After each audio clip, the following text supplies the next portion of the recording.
Hey fam, so today I've got a video that I've been wanting to do for quite a while. I was gonna save it till the end of the year, but I was honestly just too excited about it to wait. I'm going to be borrowing a trend from YouTube's book community and adapting it for K-pop. I'm going to be predicting which modern K-pop songs will, in the future, become K-pop classics. Before I just jump straight into what songs I've chosen, we need to talk a little bit about the current K-pop classics. With the help of several videos listing iconic K-pop songs and K-pop songs everyone should know, I made one big master list of the songs that are generally considered to be iconic or classic K-pop songs. Basically, my goal was to look for any patterns within the current classics and to loosely use that pattern in my own predictions. Also, I'm focusing mostly on second and third generation because it's the closest correlation to modern K-pop. First, I needed to determine where to start. Should I just go with 2019 releases, 2018? What year should I start with? And I found that most of these iconic K-pop songs videos didn't include songs released after 2015, even if the video was made recently, so I thought it'd be interesting to pick up where those videos left off and cover 2016 through the present. Next, I wanted to figure out how many songs to pick per year. Within the current classics, the number of songs varied per year, but within the 2010s, it hovered around 10 to 15 songs each year. Given the expansion of K-pop over the past few years, I think we'll see a slight increase in that number, purely due to the number of songs and the number of fans increasing. So I'm gonna go for the high end and shoot for about 15 songs per year, but that number isn't set in stone, it's just a guideline. So we've decided which years we're covering and the number of songs per year. What about the songs themselves? First instinct is probably to say these are the most viewed music videos of the year and the ones with the most music show wins, so therefore they'll be the classics. But when you look back, although that's a good place to start, it's certainly not that black and white. There are a lot of random outliers and a lot of factors at play here. So I'm going to quickly run through some patterns within the current classics before finally jumping into my list. First, the majority of current classics are by the artists that were the most popular at the time and also proved to be the most enduring. Groups like SHINee, Girls' Generation, Big Bang, etc. The groups that we consider to be the most popular of the second generation are also the ones who released most of the current classics. Second, that said, not every song by these groups ended up a classic for the overall K-pop fandom. So simply saying every song by BTS and Blackpink isn't gonna cut it. Many of their songs will be classics, but not every single one. It's more complicated than that. Usually, it's one song per year per group, occasionally two. Finally, current classics are usually either overwhelmingly beloved or weird and controversial. Lukewarm reception does not a classic make, even if it's by BTS. All of this said, my point is that there has proven to be certain patterns among our current classics, and I've put together my list with those patterns in mind. However, K-pop has changed a lot even within the years I'll be covering on this list, so even though I'm keeping these patterns in mind, there's no formula, there's no strict rules. There's just some general guidelines and my own opinion and perception of K-pop songs over the past several years. So without any more rambling, let's just jump into it. We've got a lot of songs to get through on this list, so I'm gonna keep my explanations brief and not go into too much detail for each one. Let's start out 2016 with some of the most obvious ones that we're all expecting to be here. Blackpink debuted with 2 title tracks, and both have proven to be among their most iconic songs, and also 2 of the most popular songs in 2016. These were obvious.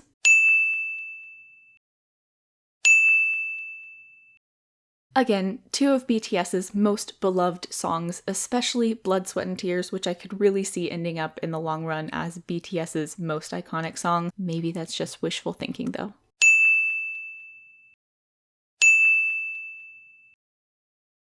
Twice also gets 2 songs. These are 2 of their powerhouse title tracks. TT remains their most popular song ever, and Cheer Up, which is another of their most popular songs, also spawned a meme, giving both of these songs guaranteed longevity.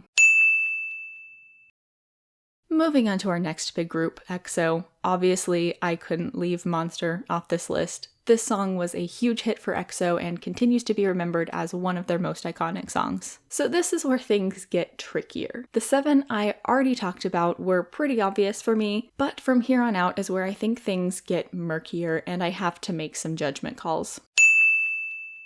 I mentioned that most current classics are by long-lasting groups. So, what about a group that was formed purposely to be around for only a year? Despite being tempted to follow the pattern, at this point I think the Produce series is so woven into the fabric of K-pop culture and the song was so popular that it just has to be included. In my opinion, this song has kind of come to be synonymous with 17. Their sound has changed in recent years, but it's still one of their most memorable, well-loved songs. 17 is here to stay, and I think this song is too. These were the last 2 music videos they released before enlistment, and we now know that it's the last music videos that they released as a 5-member group. So I think that that will only further help to establish the classic status of these 2 songs. I was tempted to choose Naviera due to my personal bias and my own personal belief in it as a classic, but Rough is undoubtedly their most successful song to date and has yet to be succeeded by their more recent songs. As they continue to be one of the biggest girl groups of their generation, I think this song will also continue to endure. Overall, one of Red Velvet's most successful songs, and given that they and their eccentric music seem to be an unstoppable force within K-pop, I think Russian Roulette will become a classic as well. I'm very hesitant to include such a polarizing song on the list, but I think it belongs here because Hard Carry brought in a lot of new fans for GOT7, and therefore will be one of the more enduring songs within their discography, despite its love it or hate it status. And finally, we're at slot 15. I was a bit torn, but this is where I eventually landed. This one's a bit of an outlier, but I decided that long term, one of the NCT debuts would most likely become a classic, and from there, The Seventh Sense was the clear choice for me. So those are my choices for 2016. There are certainly other songs that are clear contenders, such as BTS's Save Me and Blackpink's Playing with Fire, but like I said, usually not every song by the biggest groups attains that iconic classic status, so I left those off. Moving on to 2017, I'm not sure if it's just because 2017 was my first year in K-pop or because 2017 was just a really great year, but I feel like I had way more contenders for the 2017 list, so I'm definitely gonna be stretching the limit just a little bit for this year. Again, starting with the most obvious choices, despite my hesitation to break the guidelines, I decided to include 3 BTS songs.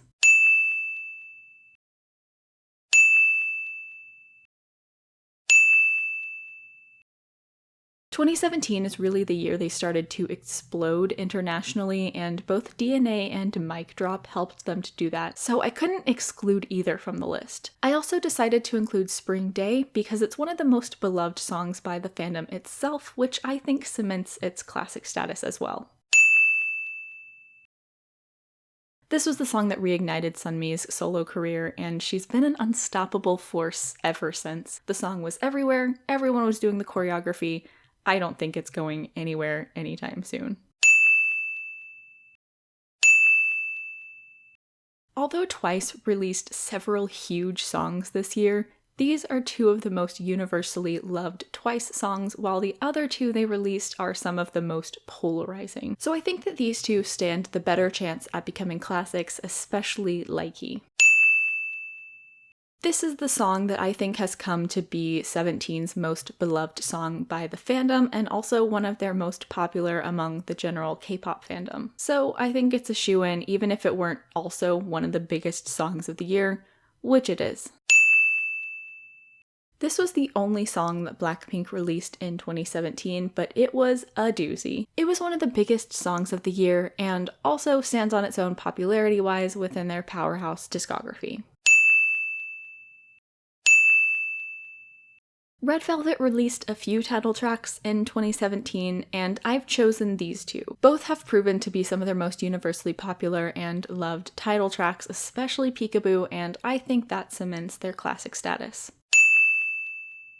Like I said earlier, I'm not really sure whether or not produce groups' songs will stand the test of time and cement their status as classic K-pop songs, but if any of them are going to, it's definitely Energetic. 101 to date has been the longest lasting of the produce groups, and Energetic was inarguably one of the most popular songs of the year. To be honest, I was a bit iffy about including KPop because not every EXO song is going to become a classic, and I think that if any of their recent ones don't, it's gonna be this one because it was a very polarizing song. That said, I can't ignore the fact that it was a massive song for EXO, so I think it would be silly to think that it wouldn't become a classic, so it's on the list. This is the point where things get a bit more iffy for 2017. There's still a lot of great choices, but we've gotten to the point where a lot of the songs remaining are at about the same popularity level, and they're vying for the last few spots on the list. As an Agase, I often have a skewed perception of how the overall K-pop fandom receives GOT7's songs, and this is one of those moments. For some reason, I wasn't totally aware that this was one of their biggest songs. I don't know. Anyway, given that this is one of their most popular songs, and that GOT7 is also one of K-pop's most popular groups, and personally, in my opinion, I think they will be one of the most enduring groups, I think this one's gonna reach classic status. It's one of the biggest songs of the year, and it's made by two of K-pop's most popular artists. Need I say more? This song was really everywhere in 2017, and I think it's a really clear representation of K-pop overall in 2017, so this choice just made sense to me. It's not Monsta X's most popular song overall, but it's pretty close, and with their popularity rising internationally and none of their more recent songs overtaking it, I think that this will likely gain classic status despite not being one of the tippy-top most popular songs of 2017 at the time of its release. NCT is another group getting attention from the US and continually growing in popularity, and this remains one of their most iconic songs both within the fandom and by K-pop fans at large, so I think this one has a pretty high likelihood of becoming a classic. Alright, that completes 2017. I had a lot of options for the year, but in the end, these seem to be the best choices. The only songs I feel like I really snubbed are the two songs Psy released in 2017, and although those are popular, they also show a significant decline in his overall popularity, which I think would stop them from becoming classics. I could be wrong, but that's just my personal read on it. As with the last few years, I decided to start 2018 with the most obvious choice. I feel like I don't need to explain this one. This was another obvious inclusion. It's Red Velvet's most popular and universally loved song to date, and they're also one of the biggest groups in K-pop, so there was no way this wasn't gonna be on my list. So the same month as Bad Boy, we got two more of the most overwhelmingly popular songs of the year, and this is the first of those. Boom Boom rocketed Momoland to popularity and was an unavoidable presence in K-pop for a very long time afterward. Other groups tried to emulate their success, including Momoland themselves, but the original is the clear standout, which cements its classic status for me.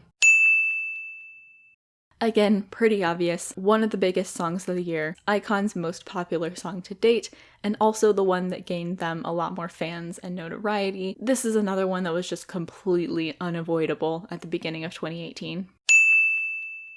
Following the trend that iKON started, Shine shot Pentagon to popularity and was another one that I just couldn't leave off this list because of how much it affected that group and boosted them up to popularity, and also was one of the biggest songs of the year. So we finally arrived at our BTS entry for 2018. While I don't think this is probably one of their most iconic comebacks ever, Given how much of a powerhouse they are within K-pop, I can't in good conscience ignore all of their 2018 songs. That said though, I also wouldn't be surprised if all of their 2017 releases ended up being classics in place of Fake Love. That said, I have put Fake Love on the list.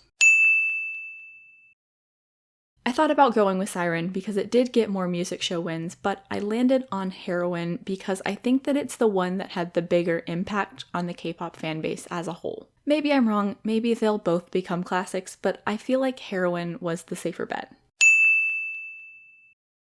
Twice released several title tracks in 2018, but I've decided to stick with just this one. Dance the Night Away and Yes or Yes both got much more mixed reception, and What Is Love kept true to their signature sound, so I think those two are more likely to get lost in the shuffle.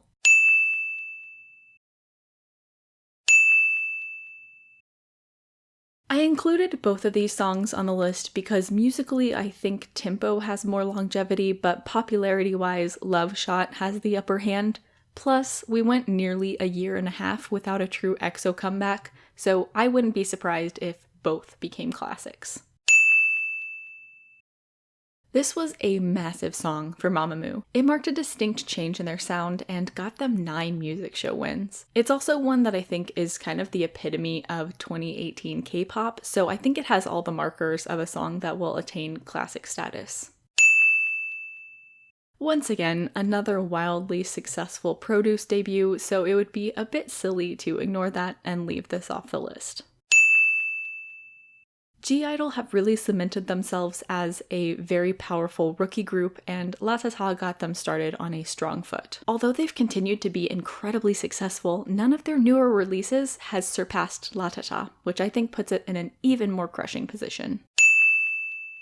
This is not only a standout 2018 song, but also a standout among NCT's discography. It remains one of the group's most popular songs, and given their status as one of the most popular groups in K-pop, I think that only further serves to cement Boss's position. Like I said, I have a hard time judging the way other K-pop fans perceive GOT7 songs, but I think this is a very solid choice. They got 7 music show wins with it, which is the most they've ever gotten, and the song also helped to gain them more respect in Korea as well. So that's our 15, but I do have one more that I'm a bit iffy on, and that's Stray Kids. Obviously, they debuted in 2018, and I'm very tempted to put District 9 on the list because it's their debut, and they're really a powerhouse rookie group. But My Pace ended up being even more popular of a song for them, so I'm a bit torn. If I have to pick, District 9 is their debut. I have to go with District 9. Maybe that's me being biased, but it just makes more sense. So that's our 16th song for 2018. Also, before I move on to 2019, I want to quickly explain the choice to leave off Solo by Jennie.